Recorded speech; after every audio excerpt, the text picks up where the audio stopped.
When you fast, your body uses stored energy to run your metabolism, repair tissues, and clean up damaged cells and debris. In this video, I'll walk you through what is happening inside your body during a day of fasting.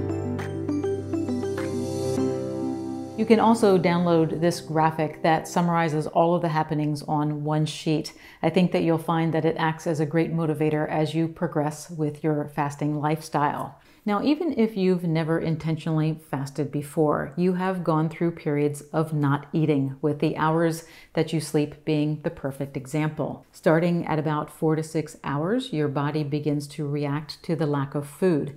After these first hours have passed, your stomach has emptied the contents from your last meal, and the hunger hormone called ghrelin is waking up.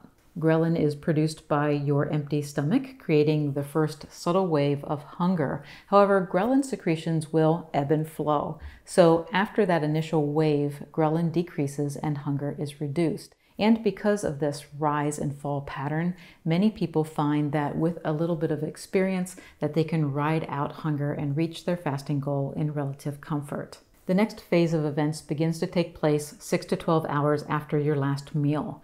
At this time, your digestive system goes into a period of rest. The nutrients from your last meal have been digested and absorbed into your bloodstream, where they were met by insulin, which helped to move them to your cells for use or for storage.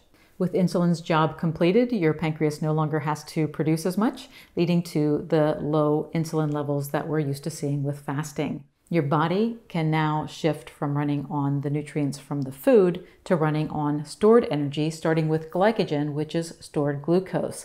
This first step is orchestrated by your liver to maintain a stable blood sugar level. However, there is relatively little energy stored in glycogen, so your stockpile of glucose diminishes quickly, and within this first 12-hour window, your body shifts from running on glucose to running on fat. And this leads to the next phase of your fasting experience, which occurs for those who perform 16 or 20-hour fasts or even 1 meal a day style fasts. Within the 12 to 24-hour fasting period is where we see many of the metabolic changes occurring.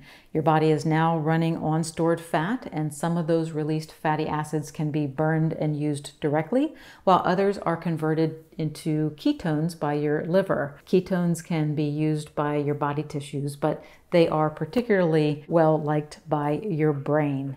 And this may explain why some people experience enhanced mental clarity during a fast.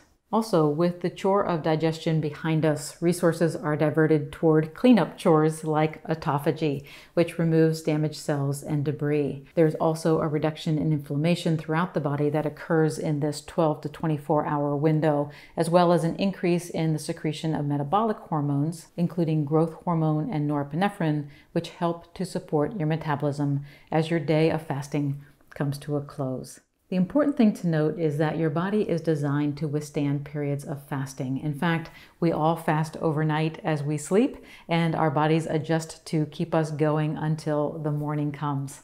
By extending that overnight fast, you can encourage your body to run on stored fat, reduce inflammation, and stabilize your blood sugar levels. It's inspiring to follow the timeline of events as you fast. So if you haven't done so already, I encourage you to download a copy of the fasting chart. I hope this helps to build your comfort with intermittent fasting. Thanks for watching.